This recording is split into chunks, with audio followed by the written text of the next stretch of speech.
Mga boss, ang ating komplainan galing dyan sa Makati. Hindi raw binabayaran ng kumpanya. Kaming mga taga-bitag. Bibitagin namin kayo. Wow, man. Yung Mike Enriquez. Mga kapuso, dahil hindi natutulog ang balita, hindi namin kayo tatantanan.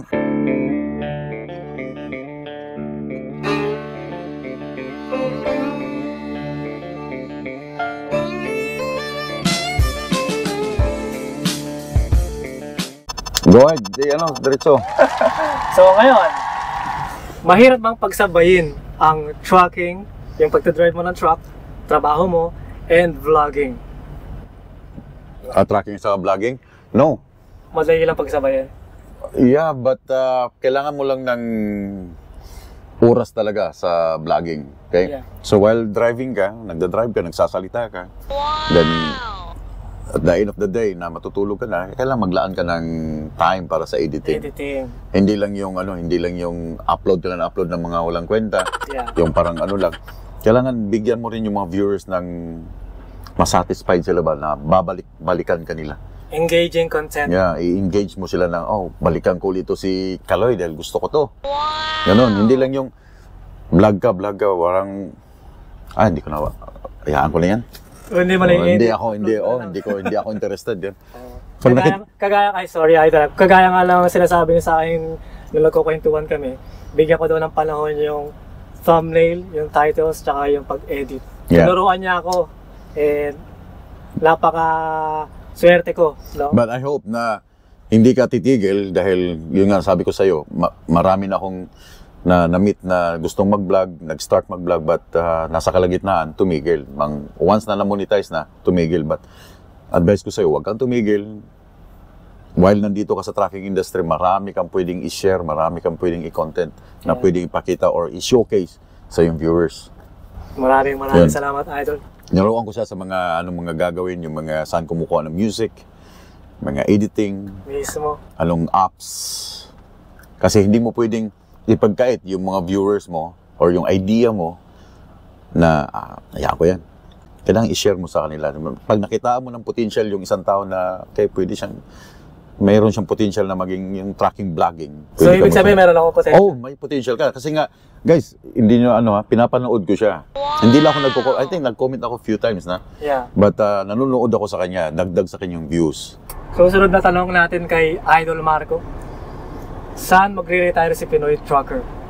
Saan ako magre-retire? Yeah. Dito sa Canada. Canada. Hindi ka uwi ng Pilipinas? I don't know. Maybe uwi ako ng Pilipinas, but dito siguro, mas gusto ko dito. Hindi ka natatakot na baka ipadala ka sa home for the aged ka, no? Home for the aged? Mas maganda doon, maraming mag-aalaga. Yung mga nurse na no? Hindi, pag mga Pilipino naman kasi na yung mga kagaya natin, di ba may mga anak tayo na, hindi rin natin masasabi dahil pag may mga pamilya na sila, wala na silang time, no? Na alagaan ka. Maybe, hindi natin alam. Finger crossed kung saan man tayo dalhin natin. Kung gusto mong umuwi ng Pilipinas, pwede din doon. Pwede ka sa isang kubo doon, tapos may mga alaga kang mga manok, di ba? No? May lupa ka doon, may basakan ka. Pakape-kape lang, no? Sa umaga. May pension ka naman no? May malit ka lang na kubo kasi mag-asawa lang. Kayo na lang mag-asawa, di ba? Yeah. Isang kwarto lang, tapos sa umaga, kakape, may mga manok. Yeah. Tapos titingin ka dun sa palayan mong maliit na may mga... Yun, hindi natin alam. Pero, babalik pa rin ako dito pag siguro pa na lang, back and forth na lang, Pilipinas, Canada. So, Idol, siyempre, marami kang mga pinagdadaanan sa buhay mo dito sa Canada. General question. Masaya? Hindi general? Hindi lieutenant. Ano parang broad topic lang to. Yeah. Masaya ba ang Pinoy Trucker? Oh, yeah. Masaya ako dahil kasama ko yung family ko. Yun ang pinaka gold ko sa aking buhay, yung aking family. Hindi ako mahilig sa material na bagay. No. Nakita nyo, pabalik-balik lang yung t-shirt ko. Mismo. No, mas gusto kong bumili ng mga, sabi nga ng mama ko, huwag kang mahiya na magsuot ng mga butas na t-shirt basta malinis. Of course, yes. No? yung aking family. Talagang pinaka-importante. Masaya ako. Kung masaya sila, nabibili nilang gusto nila, masaya na ako kahit wala ako. Mismo? Kasi darating yung time na tatanda tayo, yung mga material na bagay, sa umpisa lang mo lang magugustuhan yan. Yeah. Binigyan ka ng bagong gadget ngayon, then after few days, parang wala na. Wow! Yung family, makikita mo yung masaya yung family mo, makikita mo sila everyday habang malakas ka pa rin. Yan ang nagpapasaya sa'yo. So masaya ka, wala kang klase ng stress na depression? Wala. I don't know, ano ba yung depression? Yung mga, hindi ko pa na ano yan. Yung mga tao na may pinagdadaanan na napakalaking problema na parang hindi nila kayang ano. Yung sabi ko sa inyo, ako, sulong anak ako. Okay. Namatay yung mama ko, okay? Dumating yung time na yun na parang ako na lang mag-isa eh. Yeah. Yeah, ako na lang mag-isa. I don't know kung may depression ba that time, but wala lang. Yung looking forward lang na ano kaya mangyayari sa akin after 5 years. Saan kaya ako pupulutin after 5 years? Yeah. But yung sasabi ng depression, stress. Meron sa trabaho. Minsan stress ka lalo pag naghihintay ka ng matagal. Yeah. Kasi ayoko yung too much time na maghihintay sa truck stop. Yeah. Gusto ko yung nangyayari sa isa Oklahoma. Gusto ko move. Kasi time is gold. Time is running. Hindi mo pwedeng ibalik yung oras na yan. Tama. So, about dyan sa stress or depression, I don't know, parang wala akong de-depress ako. Well, masaya ako para sa'yo, Idol. Masaya ako sa work. Love mo yung work mo. Nakakaikot ka, nakakakain ka ng gusto mo. Tsaka iba yung impluwensya ni Pinoy Trucker kapag sa mga videos na sa YouTube. Talaga naman makikita na masaya ka sa ginagawa mo at mahal mo yung ginagawa. Yeah. Kailangan talaga mahalin mo yung work mo. Kahit sabihin mong maganda yung kinikita mo dyan sa isang trucking company, pero pag hindi mo gusto yung parang hindi ka masaya. O kumbaga, nagtatrabaho ka para sa pera, pero kung nagtatrabaho ka dahil gusto mo yung ginagawa. Gusto mo yung ginagawa mo. Sabi nga nila, if you love what you're doing, you will not work a day in your life. Yeah, Tama that's good. Yun? Tama yan. Agree ako dyan. Basta gusto mo, mahal mo yung trabaho mo, gusto mo yung ginagawa mo, the best. Talagang all the way, diretso-diretso lang. Wala ka na, hindi ka na dapat tumigil. Tuloy mo lang lahat.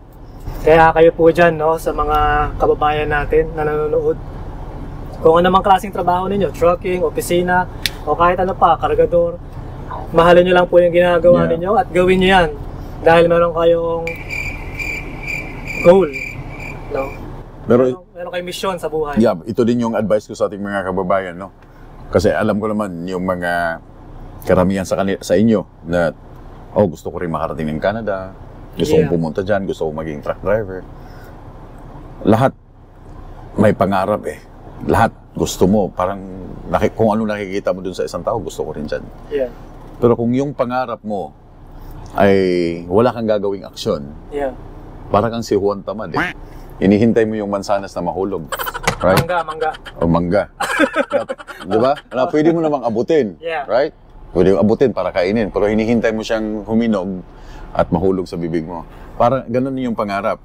Kung hinihintay mo yung pangarap na akala mo isang snap lang, bukas na sa Canada ka na eh. Yeah. Hindi ganun. Kung may pangarap ka, do your homework, gawin mo yon hanggang sa makuha mo yung pangarap mo. Kasi kung nangangarap ka at wala kang ginagawa, hanggang pangarap lang talaga yan. So, ibig sabihin ni Idol Marco, apply yourself, man. Yeah. Apply yourself. Yung pangarap, walang bayad yan. Unlimited yan eh. Yeah. Unlimited yan. Pero yun nga, pag wala kang ginawa sa pangarap mo para maabot yung pangarap mo, hanggang pangarap ka lang talaga. Good point. Di ba?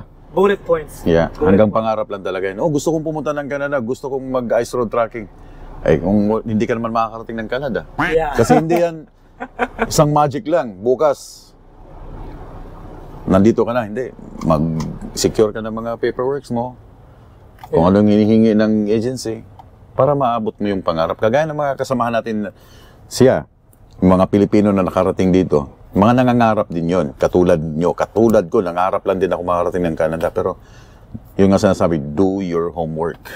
Huwag yung lagi magtatanong how to apply. Yeah. Paano po maging trucking, yung mga ganun, maging trucker pala. Yeah. So, siya kasi nagsishare na ng idea paano kayo makarating or anong gagawin. Then, sa inyong sarili, ganun pala. Yung tahimik na lang, okay, gawin ko yung mga requirements na yon. Yeah. Ano ba sinabi niyang agency? Puntahan ko nga yung agency, tawagan ko nga yun. Hindi yung sinabi na namin yung agency din, Idol, ano ba yung address doon? Ano bang telephone number doon? Do your homework. Do your part. Do your homework. I-search mo sa Google. May Google tayo eh. Yeah. Tawagan mo, hey, gusto ko mag-Canada. Meron akong 10 years experience. Ano bang mga requirements na kailangan ko para mag-qualified ako papuntang Canada? Yeah. Ganun yun. Then, pag naipasa mo yun lahat, kumpleto na, na-approve ka na, yun ang pangarap na natupad. Then sooner, makikita ka namin, mamimit ka namin sa highway, just like Kaloy. Yes. Good points, Idol. Good points. Diba? Ito naman, may iba naman tayo. Idol, no? Pasintabi po kay Madam. Ano pangalan ng asawa mo? Idol? Tams. Tams? Yeah, Tams. T-E-M-S. Oh, Tams. Pasintabi po kay Madam Tams, no? Shoutout po sa'yo. Pero gusto ko lang malaman, babaero ba si Pinoy Trucker? Ang masama. Ang masama. No? Ang masama. Kung nalaman ng asawa mo na ng lalaki ka. Mismo. Di ba? Tama nga. Yun ang pinakamasama. Pag nalaman ng asawa mo na ikaw ay may kaluguyong lalaki. Wow. Alin ang mas ano doon? Alin ang mas hindi ka tanggap-tanggap? Yung lalaki siya. Ng lalaki ka, di ba? Ibig sabihin, si Lahis ka ngayon. Walay. Nakipaghalikan ako sa aking asawa, si Lahis pala to. So, lahat naman siguro, no, makikita nyo, hindi artista. May mga tao, may mga tao na may maliling sa'yo eh. But as of now, wala na. Kasi tapos na tayo dun sa binata years eh. Okay. But nung kabataan, marami. Di ba? Kasi mamimili ka eh. Gwapo po kasi talaga sa personal si Idol. Mamimili ka kasi sa nung kabataan mo, marami kang malilink na babae, ito. So mamimili ka doon. Alin doon? Ngayon, sabi ng asawa ko, nagsiselo siya, ito. I think alam na ng asawa ko, nagsiselo siya. Oh, itong ex mo, nag-ano sa'yo. Alam mo, sabi ko, pasalamat ka sa ex ko. Oo. Bakit? Sabi niya, bakit? Magpasalamat ka sa kanya at naghiwalay kami at naging tayo. Kasi kung hindi kami naghiwalay ng ex ko, wala tayo ngayon. Mismo. Di ba? Ang ganda ng point. Di ba? Kung hindi shoutout sa'yo, kung hindi, makinig ka. kung yung ex ko ay nagtino siya, hindi siya ng lalaki, kami ngayon, wala tayong Macaulay ngayon, wala tayong Mackenzie, wala tayo sa Canada. Kaya magpasalamat ka sa kanya na hiniwalayan niya ako, gumawa siya ng ibang patakaran niya or yung kabulastugan, kaya nag-meet tayo ngayon. Ganda. Di ba? Sa bagay, tama kayo, no? Magpasalamat sa mga ex. Yun nga, ang masamang malaman ng asawa mo, yung nalalaki ka. Pero hindi ka pala lalaki. Ay, hindi ha. pero ang ano doon, ang unfair lang doon sa babae, hindi mo malalaman ng babae pag lesbian. Oh, bakit? Kasi pag ang babae, meron siyang best friend, maghawak kamay sila, iisipin ng tao, mga best friend lang yan eh. Pero pag ang lalaki, naghawak kamay tayong dalawa, naglalakad, isa sa atin bading. Alam na this, no? Di ba? Yeah, isa sa atin ang bading. Pero kung ang babae, naghahawakan ng mga babae, walang mag-iisip dyan na may lesbian dyan sa kanila dahil best friend eh. Ganon sila eh, ganon sila ka-sweet. Pero as of now, wala na. Talagang nakafocus lang ako sa aking family, sa aking mga anak dahil once in a lifetime lang to. Hindi na tayo pwedeng, after ng ating life nito, hindi na tayo pwedeng bumalik. Mismo. So, diba? Dahil nga, dati sundalo si Idol, no? Talagang maganda yung katawan niya, yung tindig niya, no? Guwapo pa. So, babaero pala talaga si Pinoy Trucker. Before. Hindi na ngayon. Yeah, before yun. Kasi ang daming maliling sa'yo, man. Oh. Sa military before, maraming maliling. Sa high school, sa college days, marami. May mga kaklase kang mga super ganda, di ba? Habulin ka ba dati ng chicks? Hindi. Sa school? Sila ako lang habol. Hindi ako habulin. No, hindi ako habulin. Hindi, parang crush ng bayan? Ay, hindi rin. Hindi. Payatot ako nung kabataan ko. Oh, okay. Payatot. Good to know. Pero ano lang, yung bang, siyempre, binata ka, nag-i-explore ka ngayon, girlfriend dito, girlfriend doon, minsan 3, isang lugar. Wow! Diba? Wow! Diba? Wow! Diba? Sabay-sabay? Oh, yeah. Wow! Meron kang, nung college, sa Davao pa ako, meron akong girlfriend na nurse. May girlfriend ako na professor ng university. Meron akong girlfriend sa loob ng McDo. Wow! Di ba? So, paano mo ma-schedule yun ngayon? Oh, hindi mo na ako Uwi na ako ng maaga, pero magkikita ka pa na doon. Mahusay gumawa ng scheduling. Merong scheduling doon. So doon, sa lahat, kailangan mo kasing kailangan mo siyang Pre-trip planning. kailangan mo siyang gamitin mo na yung time na binata ka kasi pagdating ng Mismo. mag-aasawa ka na, at least nagsawa ka na doon sa pagkabinata mo, Mismo. di ba?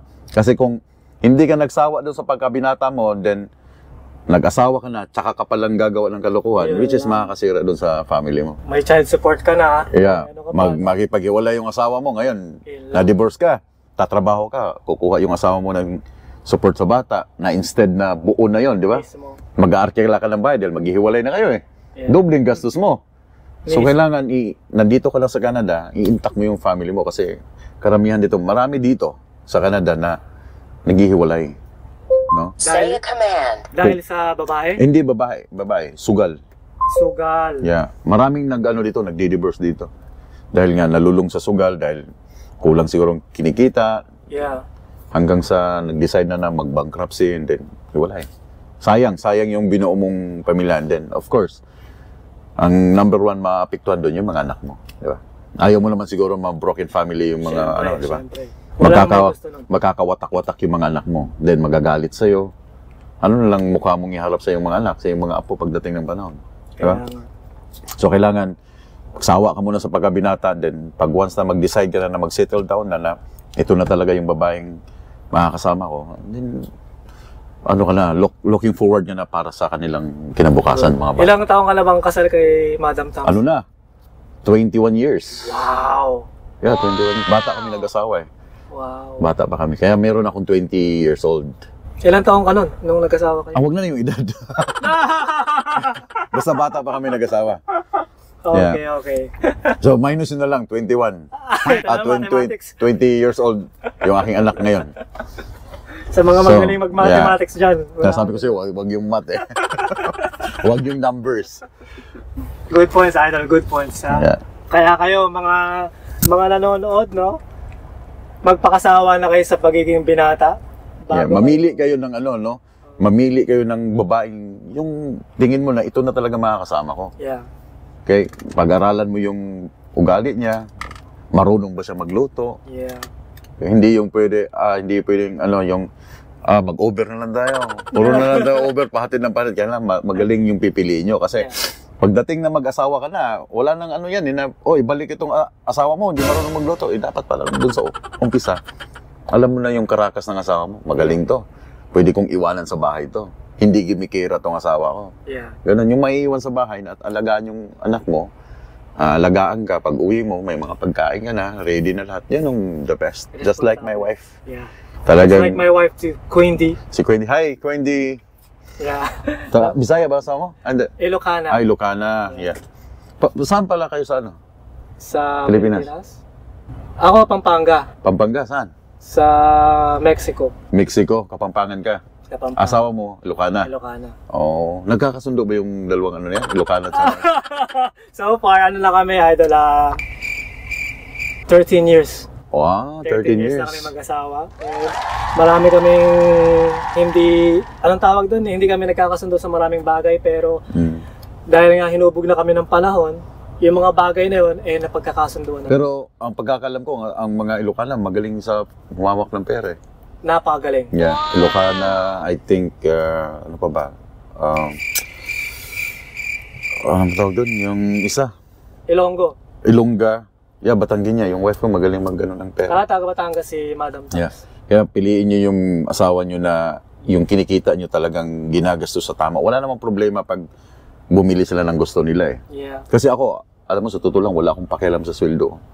Hindi ko chine-check yung sweldo ko, saan napupunta ang pera. Hindi ako nagtatanong about sa money dahil doon magsisimula yung away. Yeah. So kung ano yung gusto nilang bilhin, gusto nyong kainin ng mga bata, bili, basta ubusin nyo lang. Yeah. Huwag niyong pag-aksay yung pera, yung pagkain dahil siyempre pinaghirapan mo yun. But hindi ko sinasabi, huwag mong bilhin. But yung mga bagay na hindi naman kailangan na bilhin, na nonsense naman, huwag na yun. Pero sa mga damit, pagkain, wala akong problema. Yung mga necessity. Yeah, pag nagpadala yung aking wife sa kanyang family, wow, wala, go. Kung nangihiram yung mga kapatid, bigyan mo, wag mo silang singilin. Hindi Bibigyan mo madamot sa si Idol. Hindi madamot. Hindi, pera lang yan, totoo lang, pera lang yan. Kinikita. Kinikita mo yan, pera lang yan. Pagdating, kahit gaano ka kayaman dito sa mundo, pag namatay ka, wala kang mabibitbit yan. If you're 6 feet under the ground, Yeah. wala ka naman pwedeng dalhin doon. Isipin mo yung mga hari na namatay, sina Queen Elizabeth, may nadala ba sila? Wala. Maiiwan at maiiwan yung mga ano mo dito. Mismo. Kailangan lang, i-enjoy mo lang yung life. Dahil once in a lifetime lang to. Paglipas nito, pagtanda natin, wala na. Pag alis natin, at least ay masaya ka sa lahat ng mga Naging ginagawa masaya mo. yung ginawa mo sa Yeah. buhay mo. Hindi, walang regrets. Ganda. Ganda. Okay ba? Napaka-insightful magsalita ni Idol. Saka ang ganda ng boses. Para ako nakikipag-usap sa isang sabi nga nila, Tulfo. Sino nga yun? Erwin? Bintol mo? Mga boss, ang ating complainant galing dyan sa Makati. Parang pang... Hindi raw binabayaran ng kumpanya. Kaming mga taga-bitag. Bibitagin namin kayo. Kuha, men. Galing, galing. Yung Mike Enriquez. Mga kapuso, dahil hindi natutulog ang balita, hindi namin kayo tatantanan, tatantanan, tatantanan, tatantanan. Ano ba? Si Ray Langit. Mula Apari hanggang Hulu. Ang aming balita nakakarating sa inyo kahit wala kayong kuryente. Kuha, Hindi, before kasi nagtatrabaho ako sa McDonald's ako. Nagtatrabaho ako sa Bingo Pilipino. So ang McDonald's, first, second floor, third floor ang Bingo Pilipino. Ngayon, naririnig namin sa labas kasi may speakers lang, yung nagsasalita. Yeah. So pag nagbe-break yung mga workers doon sa Bingo Pilipino, nag-i-use sa labas, tapos ako, naghuhugas ako sa McDo, hindi pa ako naging cashier. Lalabas ako doon, pagkwentuhan. Sabi niya, ang ganda ng boses mo, try mo kayang kailangan namin ng caller caller ang tawag doon. So anong gagawin ko doon? Babasahin mo lang yung cards. Yeah. Ikaw yung announcer doon. Sabi ko, try ko nga mag-try out. Dalawa kami, isang babae at saka ako. Babasahin mo yung isang bingo card, B-I-N-G-O, tapos mga numbers. So start nga. Okay, players, double check your cards and don't forget to shout bingo if your last winning number will be called from 075. 075. Sabi ang ganda ng boses mo. Ganda. Trabaho ako doon. So, trabaho ko sa gabi, trabaho ko sa McDo sa umaga. Kikita ako doon, kikita ako sa taas. Pagkatapos, pag may nanalo, bibigyan ka ng pera. Part-time lang, part-time. Galing. From I-16, I-16. Okay, we have a possible bingo winner at the back. Galing. Walang kunwari, I-69, mga baliktaran, walang ganun. Wala. Yung lang talaga. B, tapos ay 17. Then ulitin muli yung number ng isa-isa. 17. Okay. From N, 45. Kung anong nakasulat doon. Kung anong pattern. Kung anong lumabas doon, ulitin mo lang isa-isa number. O, 75. O, 75. O, 75. Yeah. Na ganun. Okay. Pwede siguro ako mag-DJ sa radyo, no? Oo. Hello, Mr. DJ. Can I make a request? Pwede ba itong love song ko? Para ka nga DJ yung boses na. Next. Susunod na tanong, Idol. Hindi ka ba magpapagupit? No. Dati na ako sa Saudi na long hair. Okay. Yeah. Mas gusto ko siya. Parang rugged style ba? Tapos may biguti ka. Nagsawa na ako dun sa mga military cut na white sidewall. Okay. So, I think, okay na siguro ako. Ayaw ko, okay ba? Okay naman. Hindi ka naman inaano ni Mama. Hindi. Gusto ko siyang hindi naman siya masyadong mahaba. Gusto ko yung ganito lang, tapos nagkukulot siya, then sombrero. Parang rugged style. Gusto ko yung ganito. Ayoko na yung mga masyadong maporma na clean cut. Ayoko na. Gusto ko rugged lang. Para dirty look ba? Tingnan. Trucker talaga. Pero sa Saudi, long hair lang ako sa Saudi before. Pinakamahaba mong buhok, kahaba? Ay, dito. Nakariban pa yun. Yeah. Sabi ng mga Araba, ng mga babae, nakakita ko, kaway-kaway sila. Nandun ako sa balad, dun sa Jeddah. Wow. Kasi first time na nakita, bagsak yung buhok, tapos itim na itim, no? Parang buhok nila ng mga Araba, di ba? Masyadong itim nila, ang mga buhok nila. Kaya hindi ako magpapagupit. I don't know. Baka hindi na. Wag mo na magpagupit. Bagay naman sa iyo. Kaya kailangan mo rin siya pag winter time. Mismo. Mainit eh. Sa tenga, matatakpa yung tenga niya. Anyway, Idol. Ngayon, mga dalawang tanong na lang. Ano ba ang may papayo mo sa mga kababayan natin na maghahangad na maging truck driver? Well, I think nasabi ko na to before sa aking vlog na kung gusto niyo itong ganitong fashion ng lifestyle, no? Gusto niyo mag-truck driver, kausapin niyo yung family mo. Kausap mo ba yung wife mo? About sa trucking? Yeah, kasi kailangan mong i-involve yung family mo, yung wife mo dito. Dahil hindi ito madali. Sasabihin niyo lang, madali lang mag-drive. But yung loneliness, yung away ka sa family mo for 2 weeks. Okay, kung hindi ka sanay sa ganitong lifestyle na mawalay sa kanila. Kasi ako, minsan, yung bang mga events ng aking mga anak sa school, gusto ko nandun ako, but hindi mo na pwedeng ibalik yun eh. Namimiss mo talaga. Yung mga winter concert nila, yung may mga activities sila. Birthday. Birthdays, minsan nakaka-uwi, minsan hindi. So, pag-isipan nyo mabuti, or baka naiinggit lang kayo na nakakapunta sa ibang lugar, but i-involve niyo yung wife, yung family, na hey, gusto ko mag-tracking, okay lang ba sa'yo na away ako for 2 weeks, or 1 week? Kailangan alam niya, kailangan mag-mindset yung wife mo na, kasi pag ikaw lang yung nagdidesisyon sa sarili mo na mag-tracking ka, tapos yung asawa mo, okay lang ka ba uwi? Tagal mo na dyan. Yeah. Diba? Mag-aaway kayo ngayon. Tapos maghahanap na ng iba. Oo, maghahanap na ng iba. Nakaka-fling na ng iba dahil kulang ka na sa atensyon. Yeah. But kahit nasa malayo ka, kahit nagda-drive ka, long haul ka, yung constantly tawag sa yung family pag may time, kumustahin mga bata, morning, tanghali, sa gabi, i-monitor mo sila. Kasi yung communication, mahirap na dahil malayo. Iba yung everyday ka nakakauwi at nakakausap mo sila na, oy, kumusta ang school mo? Yeah. So ako, kinakausap ko sila palagi dahil siyempre nakakamiss din. Mahirap tumira dito sa loob ng truck na ikaw lang mag-isa tapos malayo ka. Kaya kailangan pag-isipan nyo mabuti. Okay? Involve yung family na meron nga akong may subscriber ako na kumuha ng class 1 kasi sa Manitoba pwedeng kumuha ng class 1 free. Right? Na wala kang gagastusin. Nung makakuha siya ng class 1, nung sinabi ng kanyang mga relatives na delikado yung class 1, maraming na-aksidente, na-discarril yung utak niya. Yeah. So, hindi siya tumuloy ng class 1. So, yun ang sinasabi ko na kung gusto niyo itong ganitong lifestyle, pag-isipan niyo mabuti. Then, do your research kung ano bang buhay ang tracking. Kasi hindi ito madali, men. Hindi ito madali. Lalo pag nakakasagupa mo na yung mga storm sa highway, madulas ang kalsada.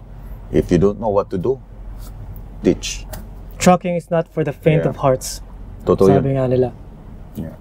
Pero hindi siya required ng degree. Kailangan mo lang ng magaling ka mag-drive and then sensitive ka sa oras. Yeah. Kasi may mga trucking company na appointment time. Stricto. Yeah, stricto sa appointment time. So, kailangan magaling ka rin sa sensitive ka sa oras. At saka, siyempre, magaling ka mag-drive. Yeah. Kasi, napakagandang points na naman yan, Idol. Hindi to madali, sabi ko kasi hindi to madali. Ang mahirap lang dito sa tracking, mag-build ng experience. Mismo. Yeah, pag from zero experience, siyempre mangangapa ka dahil wala ka experience. Just like ng mga bata tayo. Yeah. Hindi naman tayo marunong maglakad magsalita. But natututo tayo. Learn from your experience. Mismo. Yan yun. Magandang payo. Huling katanungan, Idol. Huli na yan. Yes. Ano naman ang may papayo mo sa mga aspiring vloggers? Kagaya ko. Okay, yeah.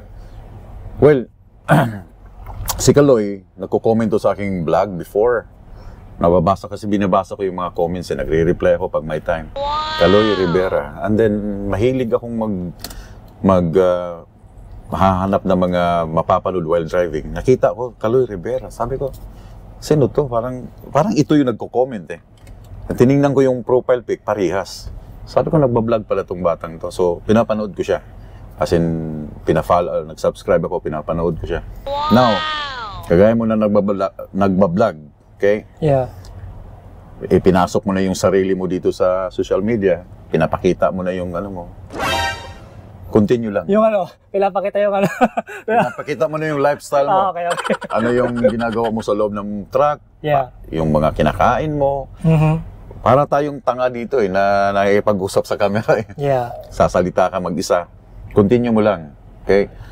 Huwag mong isipin yung views. Kung mababa yung views, tataas yan.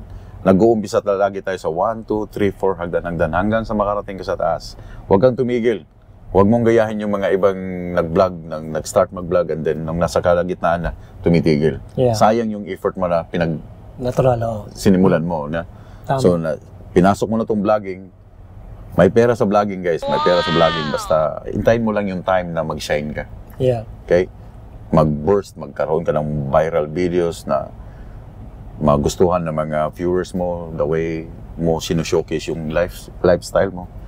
So, hintayin mo lang. Huwag kang tumigil. Then, but huwag mong kalimutan yung family mo. Baka ma-focus ka na ng Mismo. 100% sa vlogging. Wala ka ng time. So, Tama kailangan naman. meron kang time management. Yes. Ganitong oras mag-i-edit ako. Ganitong oras tatawag ako sa family. So, huwag kang tumigil. I hope na siya may potential siya. Kasi pinapanood ko nga.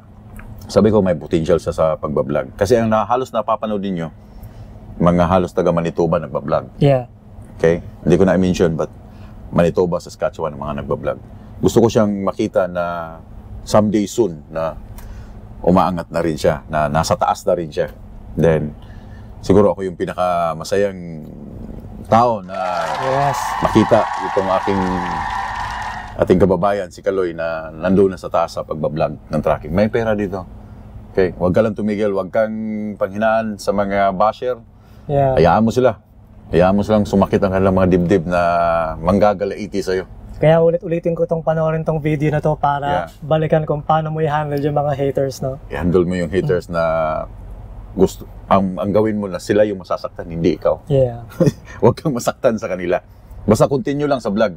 Continue sa vlog, create new content everyday na mga ideas mo, then para yung mga viewers mo, subscribers mo na babalikan kanila. Pero, komportable ka ba yung nag-vlog ka in public na may hawak Oh, yeah. ng ganyan? Huwag mo silang pakialaman.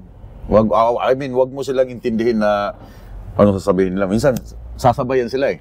Oo. Yeah, pag sinabi na nagbablog ka, nagsasalita ka, sabi na, you're a vlogger. Pag minsan, isasama mo sila, okay lang ba? Isama kita dito sa aking vlog. Yeah. Yeah, may mga taong gustong ganon na nakikita na nagbablog, pero huwag kang mahiya. Kahit nasa bit-bit ka ng magsalita ka lang, huwag mo silang intindihin. Kasi, at the end of the day, ikaw naman yung kumikita, hindi sila. Yeah. Hayaan mo sila. Okay. Ikaw yung kikita doon. Kailangan kasi dito, sa vlogging, makapal yung mukha. Kasing kapal ng mga bagong gulong natin. Yeah. Mga gandang spike. Kailangan makapal ang mukha mo. Hindi pwede yung mahina yung salita mo, parang aloof ka. Nahihiya ka. Wag. Yeah. Nandito ka na sa social media eh.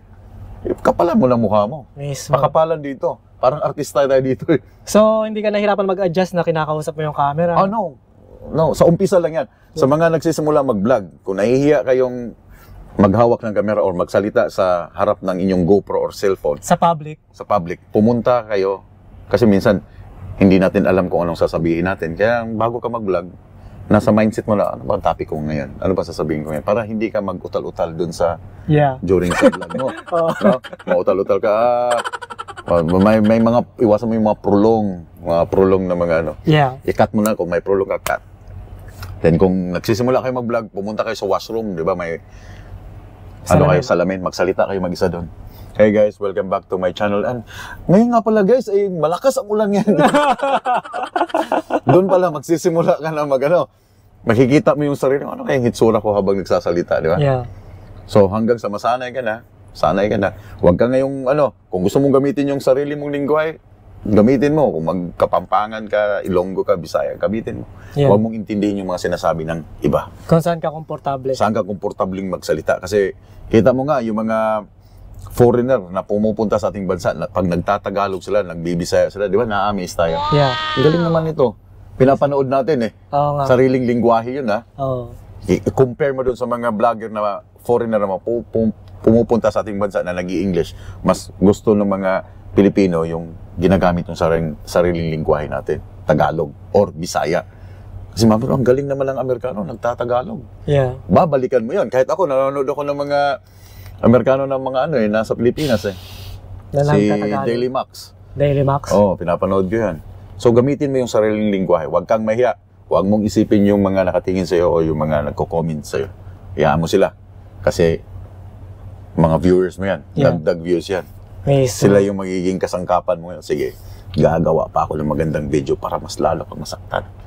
Wag kaya mo- nasabi mo nga yung gagawa ng magandang video, so kailangan mo rin mag-invest sa mga Of course, equipment. kailangan mo mag-invest ng mga equipment, hindi lang yung cellphone. May mga vlogger ako nakikita na cellphone lang gamit. Sabi ko, kumikita naman to, ba't ayaw mag-invest ng GoPro, invest ng mga lighting sa yung mga ginagamit namin ngayon. Dahil magagamit mo naman yun, magbablog ka during night. Siyempre, gusto mo ba yung manood na sobrang dilim? Wala naman. Wala lang. So, mayroon kang lights. Ilan ang GoPro mo, Idol? I think 6 GoPros, isang drone. Itong drone. Oh, may drone ka pa? Totoo. Oh, nandyan lang yung drone. May drone, nag-invest talaga ako dahil gusto ko ipakita sa inyo. Meron doon sa taas Yeah. na hindi nyo nakikita sa ibang vlogger. Mismo, no? Yeah. Invest lang kasi may ano naman yan, may balik naman yan eh. Yeah. May balik yan. The more na may mga gamit ka, the more na makakapag-create ka ng content. Mismo. No? Hindi to siya pelikula, hindi to pelikula yung paggagawa, yung vlogging, hindi pelikula. Hindi naman kailangan dapat perfect yung lahat. Yeah. Kung may mali, then lagyan mo sound effect na tawa. Right. Kaya hindi to siya scripted. Once na nag-vlog ka, unlike dun sa pelikula, may script na sinusunod na ito dapat mong sabihin. Diba? Kaya nga itong interview na to, hindi po to scripted, Yeah, pero yes. nakalista lang yung mga tanong. Yeah. So, huwag kayong mahiya. Yung mga nagsisimula, bring it on. Bring it on. Idol Marco, maraming salamat sa oras mo, ha? Yeah. Sa lahat ng mga sagot, sa lahat ng insights na binahagi mo sa akin, saka sa mga subscribers kong napakarami. No? Yeah, guys, yung mga subscribers ng Pinoy Tracker, yung mga nanonood, puntahan niyo si Kaloy sa kanyang channel. Ilagay mo yung nandyan sa screen niyo yung siya na maglagay yung kanyang channel ng Kaloy Rivera. Bakit Kaloy pala? Hindi mo gumawa ng iba na channel? Say a command. Pangalan? Oo, ng channel name. Wala akong maisip na ibang pangalan, Idol, eh. Well, okay na rin yan. At least kakaiba. Marami kasi mga nagbablog ng tracking ngayon, ginagaya, gasgas na yung Pinoy Tracker eh. Yeah. Pinoy Tracker Australia, Pinoy Tracker blah blah blah. Yeah. Gasgas na yun eh. Gumawa ka ng mas, yung mga gusto mag-create ng channel na yung kakaiba na mas madali siyang i-search. Hindi yung Yeah. napakahaba. Ang dami na kasing gumagaya. Ako nga, meron akong next route, di ba, na page. Yeah. Ang ginawa naman nung gumaya sa akin, ginawa niyang Pinoy next round. Round. Hindi ko na lang, Walang sariling identity. Yeah. Hindi ko na lang siya, meron din akong yung The Tracker na double K. Iniba ko naman, hindi CK. The Tracker, TRUKKER. So, Oh. yun ang aking page before. Kaya So, may gumawa din the Pinoy Say Tracker. a command. Ang tracker naman niya, yung double K, yung kagaya ng ginawa ko ng page. Oh. Di ba, wala silang walang sariling identity na Oh. mag-create na. Kukopyahin ko nga to. Gas-gas na masyado yung Pinoy. channel na Pinoy Tracker. Pero kung i-search nyo sa YouTube, logi kayo. Pag ginaya nyo yung Pinoy Tracker, pag i-search nyo sa YouTube, unang lalabas talaga yan, yung Siya. sa akin. Yeah. So sa akin yung manonood ang viewers, Yeah. hindi sa inyo. Dahil ako yung nauna doon sa taas eh. Yeah. So gumawa kayo ng sarili nyong yung identity nyo talaga na channel name. Okay. Kaya sa'yo, Kaloy Rivera, that's good. Hindi siya walang kaparikas.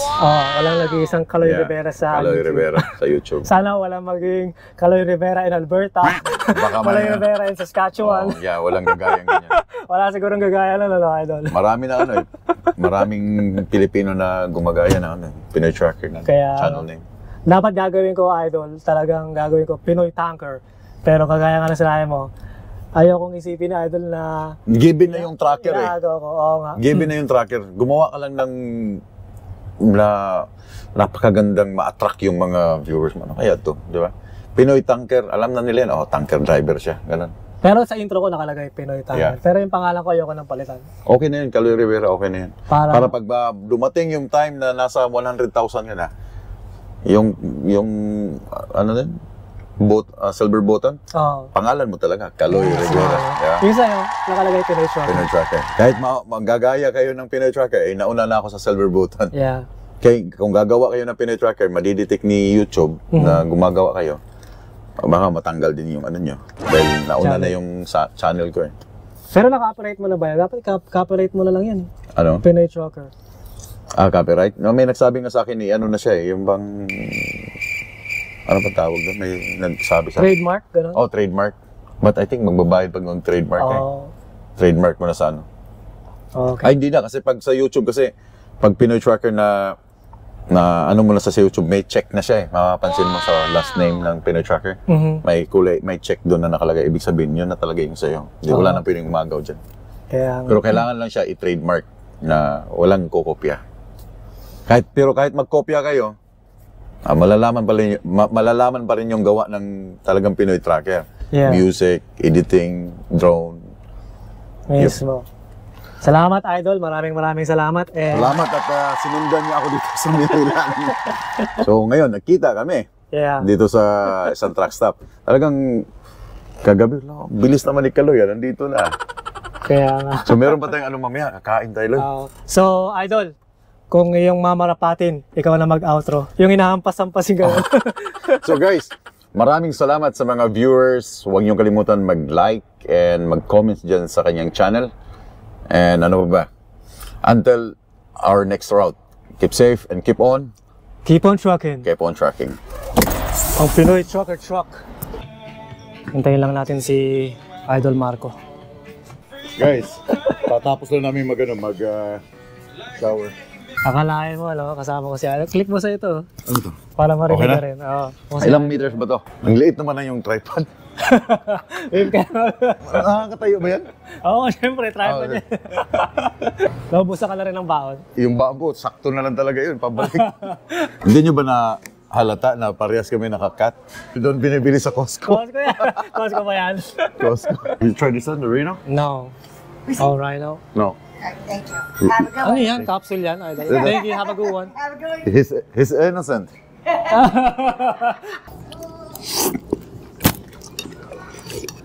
Mag-iingat kayo palagi. I'll see you guys on the back haul. Peace. Hold on. Ikaw nga mag-outro. Keep safe and keep on trucking.